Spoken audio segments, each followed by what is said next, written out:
Welcome back to the Transfer Flow. My name is Ted Knutson. This is part 4 of our summertime transfer grades for the English Premier League 2024. I am joined once again by my off-time co-host, Ravi Ramaneni. Nice to see you again, Ravi.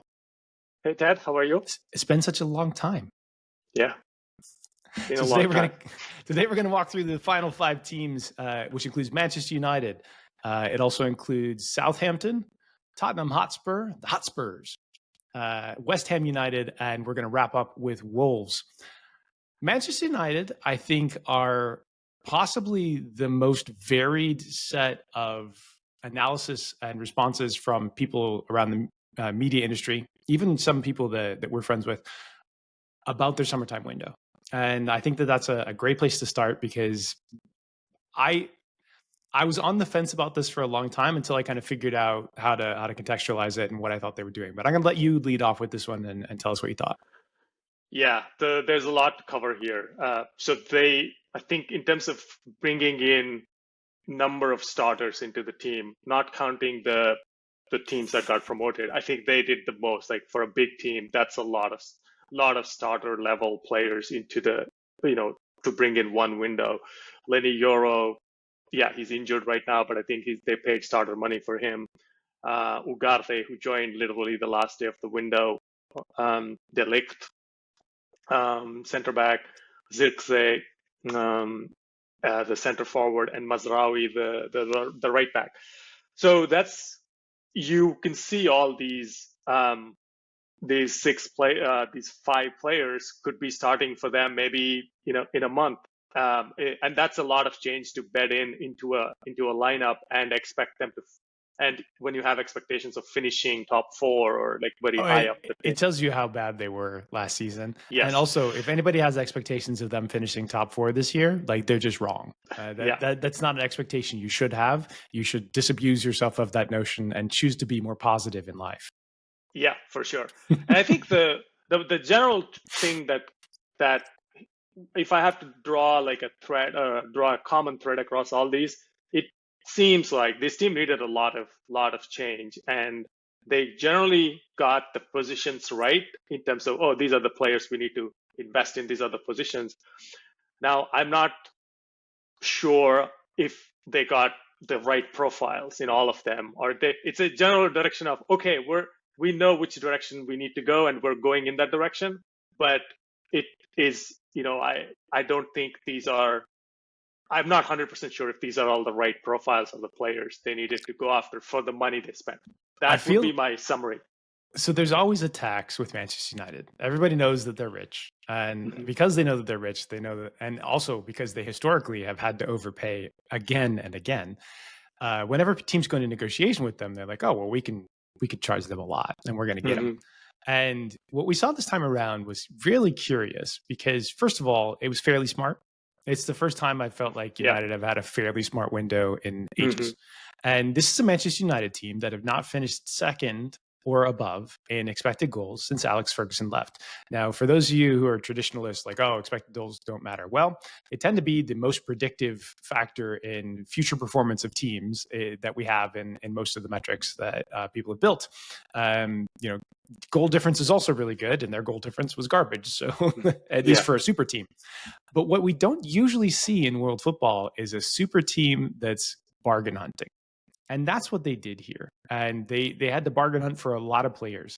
So Zirkzee he's not a high shot generation, not really a huge goal scoring threat as a forward, but they needed forward depth. And because they needed forward depth, that's why he's there. Mateus de Ligt, I think, is probably the one that I'm most interested to see what happens. Like, this is a guy, a man now, that as a kid, he was possibly the most well-regarded future center back in world football. He was the captain of that Ajax team that went out to Spurs in the semifinals, possibly a bit unluckily, of the Champions League. And then he seemed to have lost his way. He just doesn't seem like he's the same player that he was. Can Ten Hag bring him back? Is Ten Hag like the De Ligt whisperer? And is Ten Hag going to be around long enough to be the De Ligt whisperer? Are 2 really compelling questions. Yeah. And I guess that to add to that point, is it too many Ajax players or too many Dutch players? That it's just there is that kind of a sentiment too. Mazraoui used to be one as well. And I like the Mazraoui deal a lot because they needed fullback depth. This is cheap as chips. He's 26, but he's a good player. And that one I think is possibly the only one that I'm like excited about of their deals in terms of like positivity. But I'm not like hugely negative. They overpaid by say 15 million euros for Leny Yoro. That's what we hear from the media that's covered it, from the other teams that were negotiating for him. So that's not good. And he immediately got injured. But like you kind of know like why they had to do that. The fact of the matter is this is a better window than United have had in a long time. They still have a ton of needs. It's going to take 3 years of smart people time in order to dig them out of this mess and get them back to where they should be in terms of what they spend on players and budget versus where their performance is in the league. But you got to start somewhere, and this is a good start. Yeah, I think overall, I think this is a good start. Mazraoui, for me, De Ligt played on the right side for Ajax, for Ten Hag for a season. So that could be what they're gonna, that familiarity also is a good thing. What you get when you get players from the same former team is that they will probably have played together. So that hopefully helps especially when you're adding so many new starters to the lineup. Ugarte is someone we did analysis on in the newsletter. We're going to have Ravi, our producer, or Rishi, our producer, Ravi, our co-host, put the link in the show notes. Did you have any other comments before we move on to the outgoings, which actually are notable? Yeah, I think Ugarte, I'm interested to see how he evolves or how he works in this team. I think on the outset it looks like a replacement for Casemiro. And probably play next to Kobe Mainu. So I don't think he can. I think he's good in terms of ball winning and those type of defensive metrics. Not sure about his passing, and so I think they would solve one problem of, okay, we'll have a good defensive center mid that will shore up some of that, like winning the ball or not losing too many balls in the midfield. But I think, will that help them? If will be able to make progressive passes? That's not something we've seen in his data from PSG. But they need to move from giving up the second most shots per game in Europe last year in the Big Five leagues up into something that's like, say, the 65th percentile would be a pretty good move from the bottom two. For sure. Yeah.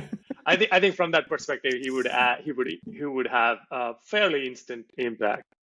I believe. Baby steps is the story of this summer. Ten Hag might not be the person that gets to continue on with the toddler era of Manchester United, but that's okay. The outgoings were good. Mason Greenwood, the numbers there that they got for him, that's good money, no matter what you think about his personality. McTominay is a fucking gift. Like, Napoli, thank you very much, please. Like, we'll send you a fruit basket and a large panettone down there at Christmas time. Wan-Bissaka was probably, I mean, that felt like a good deal for West Ham, so you can't say it was that good of a fee, but it worked out. And the one that, so there's two here. Donny van de Beek is gone, and that's £500,000 is what the number looks like on what was originally something like a £40 million transfer. So like, that's a tragedy, and it's a tragedy for the player too. The one that you and I probably would have waited a little longer on is Facundo Pellistri. I think we're higher on him. I think that he's probably got more value than they got for him. But nevertheless, like, this is a good selling window from a team that has not sold well historically either. Yeah, and they also sold, I mean, obviously I know this more in detail because they sold Willy Kambwala, the 19-year-old center back, to Villarreal for 10 million, who played, I think, 3 or 4 games last season.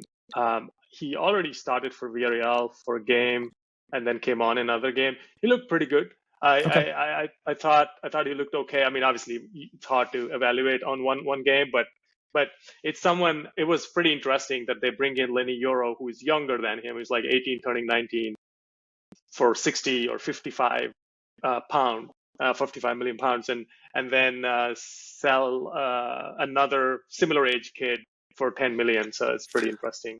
All of Europe knows that they can come to the good English academies and find gems there now. Like, they just know. And some of those kids will want to move because they don't see a path in their current first team.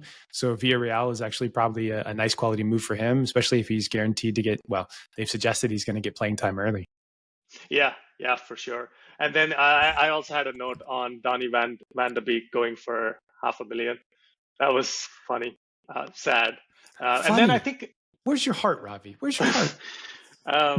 then I think, you have to see that, a lot of us have grown up not liking United because they've Yeah. won all the time. So there is a little bit of that here. I think they got rid of Jadon Sancho for a pretty decent deal, like a neutral deal. I think, we covered it a lot. I think Kim had excellent coverage on him in our newsletters.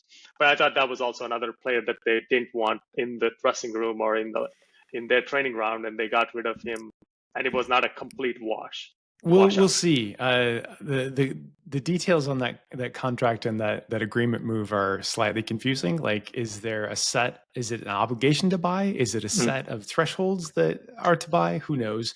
It's very much other people's problems that you're trying to shift along or make other people's problems, your current problems. I'm on the fence about that one. They probably took a bath of somewhere between 15 million-ish on the overall fee, which isn't that bad given how badly managed it was.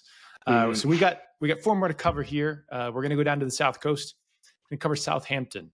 Southampton, up and down in recent seasons, definitely feel like they should be in the Premier League. They made a lot of moves to try and secure enough talent to be in the Premier League. They made it into the league via the Championship playoff.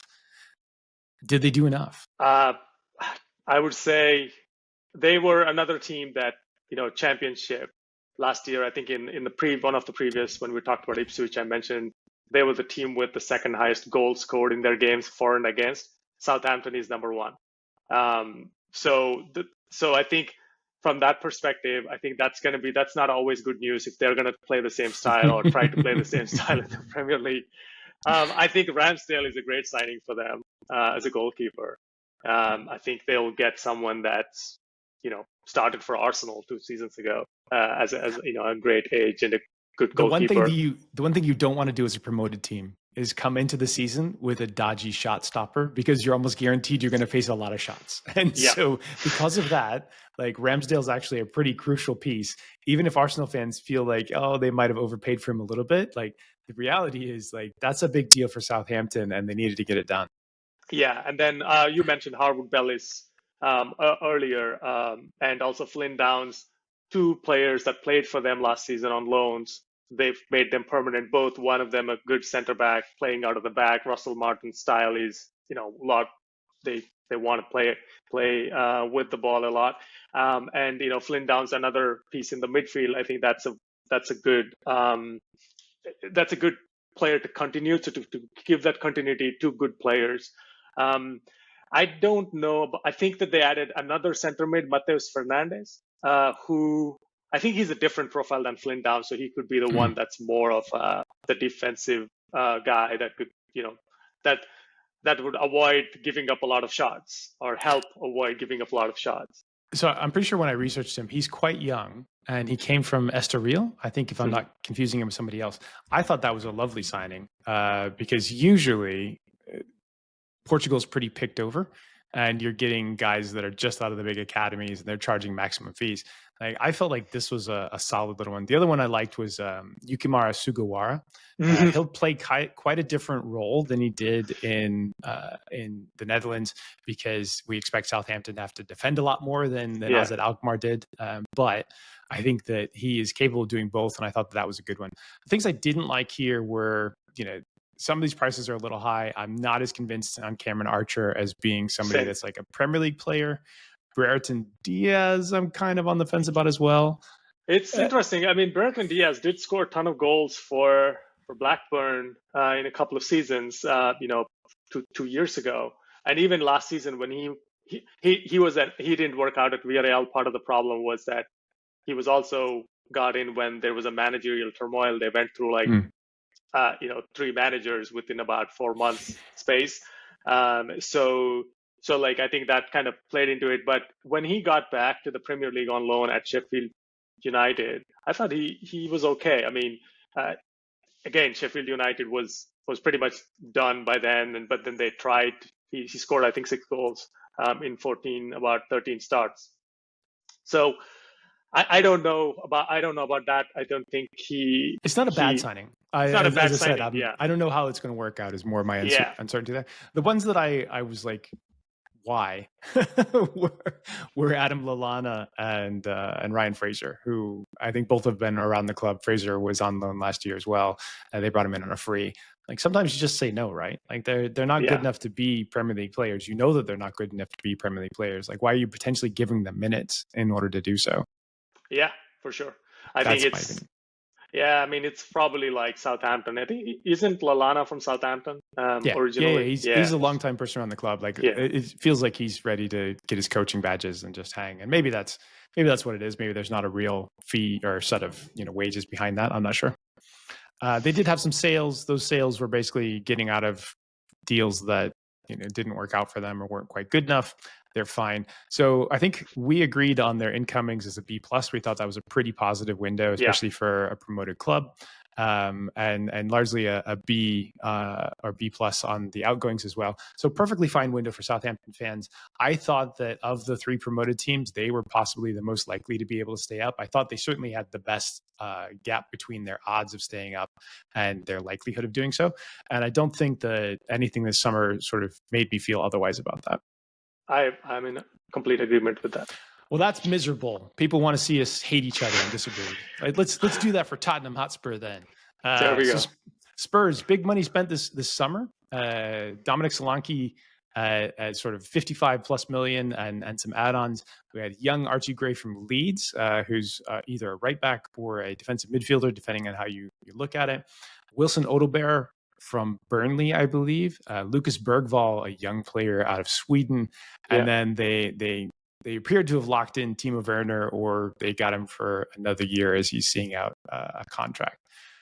Why don't we start with the big one up top? I think this one seemed pretty obvious. They managed to go into the entirety of last year without ever getting a replacement center forward, and kind of stumbled through the year because of that. Not enough depth. Son had put in a lot of minutes, but Solanke just made sense. Yeah, no, Solanke. I think we chatted about him during the transfer pods as well. Is that I think he's a good signing, good play, good profile, good age for a team like Tottenham that wants someone that's ready and contribute from day one. Price is what it is. I think that's probably the going rate for like a center forward with that record. So I think he's good. One of the things we talked about in the pod earlier was that he does have, like, if you watch him, he does have a decent touch. Like, he's not just the guy that you just lump the ball into the crossing to his head. Like, he's obviously very good in the air, and that's going to be a major source of how he's going to score. But he's pretty okay if he was put in a place where he had to pass. I think in a team like Tottenham, I think he'll get that opportunity. He came out of the Chelsea Academy the same time Tammy Abraham did. I think Abraham was the more physical player, and Solanke was the one that everybody said was going to set the world on fire as a center forward for a big team. Liverpool bought him. They liked him in the scouting space, which sort of tells you like what they saw in his skill set. And then he just didn't quite develop and ended up at Bournemouth. And Bournemouth, so teams kind of struggled. But you wonder if Solanke's output was partly because of the team around him and a bit struggly. I think this is perfect good. The one that I have the biggest concern about is Archie Gray. Yeah, that's a lot of money to pay for a kid that still has a lot to prove. Essentially has one good season, and he's 18 and played mostly as a fullback. So it doesn't seem like it's a lot of risks, a lot of assumptions, I guess, like your assumption on top of assumption type situation here. And I think in general, there are 3 others, I think Odegaard and Bergwall. That's 3 teenagers for about 75 billion, right? So you can't expect a lot of contribution from them this year. And if you place that expectation, then you are going into the season with a lot of risk. Maybe if Ange is comfortable and they're comfortable that he's going to be there long term, like they're expecting him to develop those players, and like that's a particular perspective. Spurs have had some good young player pipelines over time, and they've also struggled a bit from external pickups. I think this window was a bit risky, even if I feel moderately positive about Bergvall. I like the price on him. Odegaard, I'm like really on the fence. Like I can see what you see, but I just do not like that price at that performance level. So yeah, I think I came in at a B-. You and Kim both had C+s for their for their incomings. The outgoings, we thought they did pretty well. Like Oliver Skip's the one they sold the best. Emerson Royal, that deal's been ridiculed in Italy already because they're like, he's not good. And then you get the unfortunate, so you have some guys that saw out their transfers, Eric Dyer, Perisic, Ryan Sessegnon, and then Tanguy Ndombele. Ndombele, he doesn't seem to like football that often, or at least not full time. But the one that I think is like super unfortunate is Lo Celso was really good last year when he was on the pitch in the Premier League. And he was really good in La Liga. They moved him for 8.5 billion. That was one that just feels like, wow, what happened? Because like there was nothing wrong with every bit of that transfer, except that he didn't seem to play for Spurs. Yeah, I think he played at Villarreal for 2 seasons, and one of the seasons they won the Europa League, and he was one of the best players on the field. Like, and they couldn't afford to. I think at the time the buy price was quoted around 25 million. This is like 2 years ago, and they wouldn't be able to. Villarreal couldn't pay that. They just paid his wages, which were pretty high. I think that this could be one of those where, well, we're not getting we're not getting a good transfer fee, but there's a huge wage that's getting off their books. So maybe that is the silver lining to this. But I really like Lo Celso.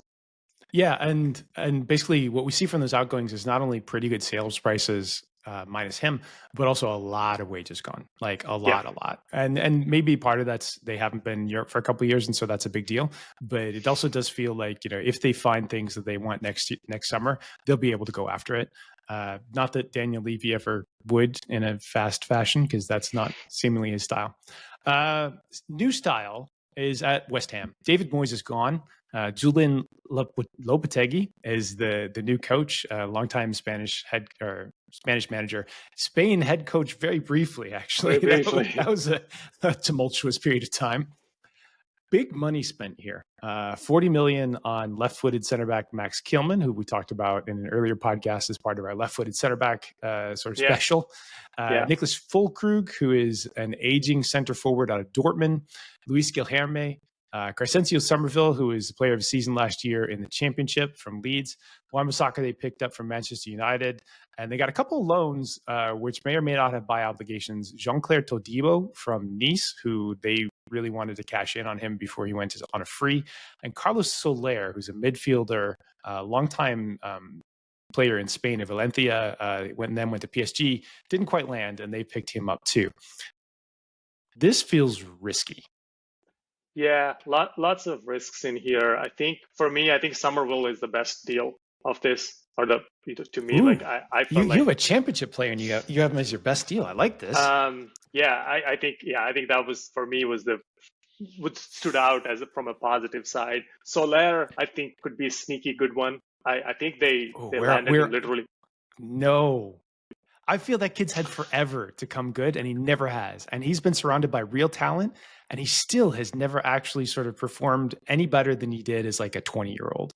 And so at some point, I feel like I got to give up, even if I really liked him when I scouted him early on. So I'm on the other side. I feel like his time is up. And actually, I think I said something like, I thought maybe Downs would potentially have more output over the course of the contract than Soler would. And I understand that like sometimes the comings and goings and you got to recoup the fees, but I wasn't quite sure why the Soler one happened, other than Spanish player, new Spanish head coach, make him happy. Make it happen. Yeah. And I think Fullkrug, we did have a good chat about him when we were discussing forwards. I think they gave him a 4-year deal. If I'm not wrong, he's 31. I think that was the one that we felt like, okay, this doesn't look, and this is probably not right from that economics and the deal length perspective. But even as a profile, I think he's more of a guy that likes to come from the left and then come inside. And his shot locations are sort of iffy, not the greatest, because he's not like a center forward that is playing closer or inside the box. I think he can pass well. I think he could pass to a center forward really well and combine, and he has a really good technique of shooting. And I think I remember we mentioned this in the pod then, was how scouts can get carried away when they see somebody that can strike the ball really well. Mm-hmm. Because there are certain things that you get attracted to or enamored. And that's one, like if you watch Fullkrug take a shot, or the way he shapes his body when he gets near the box or trying to do that, I think that looks like really good, like super high end. But big men who pass is like one of my weaknesses. I also love that about Sebastian Haller, who I think has gone to Leganes. But Fullkrug is a bad deal. Like, there's no way that you can chop this where it makes sense. Even on a 3+1, which was a different rumor that was there. So 3 years plus one club option. He's 31 years old. His performance at Dortmund was not good enough that a Premier League team should move for him. At age 31, that's also like just the wrong time to buy and put on a longer term deal. I have insight with him, man. I scouted Fullkrug a ton in 2015 and 2016 because Brentford were really looking at players of that style. We looked in the leagues that he was playing and we liked him a lot. We weren't sure if we could get him, but we also weren't sure if he was going to score enough goals for us. So if we didn't have him as a pure goal scorer, like what was his role in the team? Like, this was an important thing that we had to answer. He's clearly talented enough to play in good teams, but he's also on the back end of his career. He's the type of guy that you'd see sort of plying his trade for a mid-tier Bundesliga side for the next few years. Instead, he's plonked down at West Ham, but West Ham presumably have to pay like a bunch of wages, and they paid 27 million for him. Like, that's on top of all of this, that seems like a pretty. I think they could have gotten much better for that budget outlay. If you add the amount of money they've earmarked for him in terms of his contract plus the transfer fee, you could have probably gotten a much younger, better prospect. Kilman's another one where it's a big fee. Like the sticker fee on that's 40 million. It feels like 15 million too much for a player from Wolves. Maybe he's really good. Maybe he's better than he was ever able to show at Wolves. We've seen like one or two sort of dashing runs as a center back this season. But again, like, it's not what he does right now. You're judging him on what you saw up to the point that he came into the team. So like, that's pretty risky. I think the one that feels less risky, but also just a stop off, is Jean-Claire Todibo. Like, Todibo came out of Barcelona Academy, I believe, or at least was there for a while, and then has been playing his trade at Nice. He was at Schalke too, I think, briefly. He's good, and he's been good for quite a while. That Nice team has been good. Like, he's definitely good enough for West Ham. It feels like somebody has put him there so that other teams can pay attention to him, so that they can buy him for 50 or 60 million in a window or two and put him into a Champions League team. That's what this move feels like to me. Yeah, that makes sense. And with Kilman, I think if you remember, like at the beginning of the window, probably early August or late July, the rage was all about left-footed center backs, and I think there is a premium going for them, and I think Kilman definitely is an overpay. Wan-Bissaka, I like. I think like Wan-Bissaka. That's steady. And then Guilherme is something that probably shouldn't exist at West Ham, which is like they've taken a 20+ million gamble on a teenager from Brazil as West Ham. Why are you doing that? Why don't you have other things that you should spend money on now as opposed to future money spent on kids in speculation of? That's my take. That's it. Outgoings, they're perfectly fine. Although Thilo Carrere deserves note. That was one that Moyes completely screwed up. Like, Thilo was awesome at Monaco this past season. Like, he was really, really good. Monaco team was also really good. He was good at PSG. I saw him in person a bunch at PSG because I was going there pretty regularly at the time. And then just washes out at West Ham for no reason other than seem to not get along with Moyes that well. So these outgoings are fine, but somebody sort of ditched it earlier. We gave them a C. They're not really under threat, but it's hard to see how they got the right risk profile, and they overpaid for some ones that we think are pretty risky there as well. We're going to wrap up at the bottom of the alphabet and potentially at the bottom of the table. Wolverhampton Wanderers. Even for me to say. We've done a lot of pods, folks.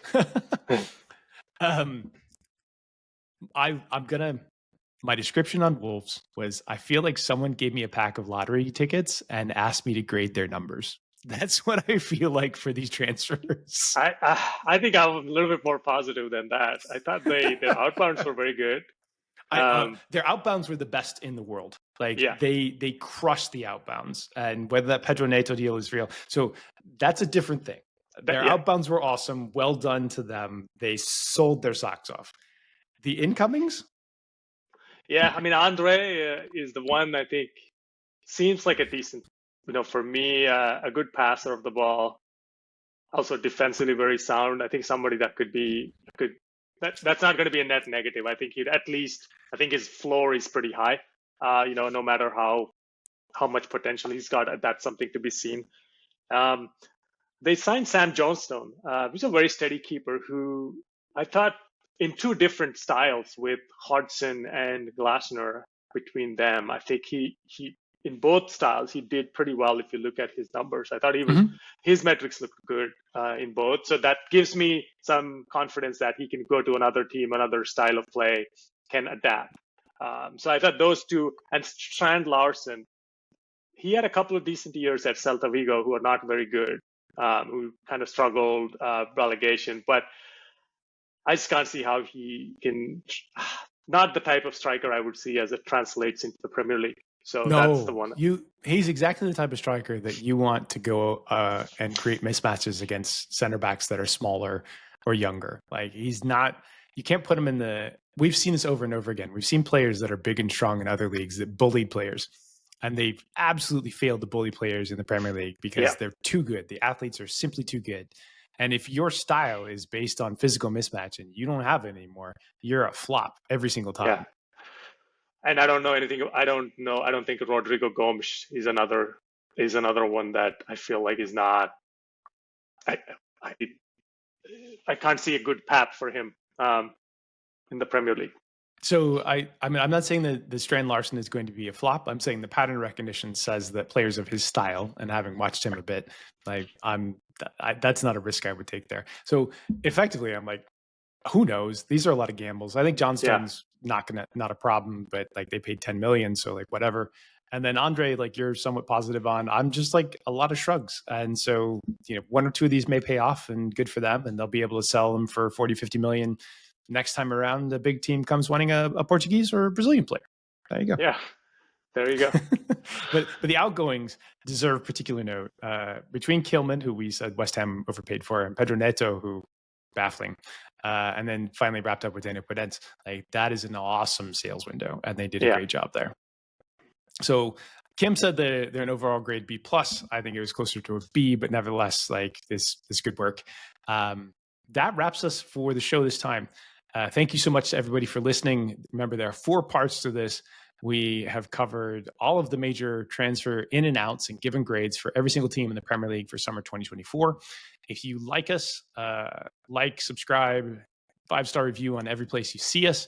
Also know that we are a newsletter that will continue on through the next year. When transfer season rolls back around, we'll talk about those. When sexy rumors come out, we'll talk about those.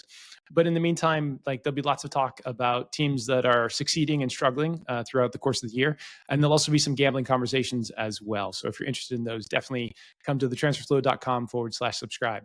Thank you to Ravi for all of his time and energy put into this. It takes a lot of work in order to go through this and have real opinions on it. Yep. Thanks a lot, Ted. Thanks for having me. Thank you, everybody. Keep listening to us, and we'll see you again next week.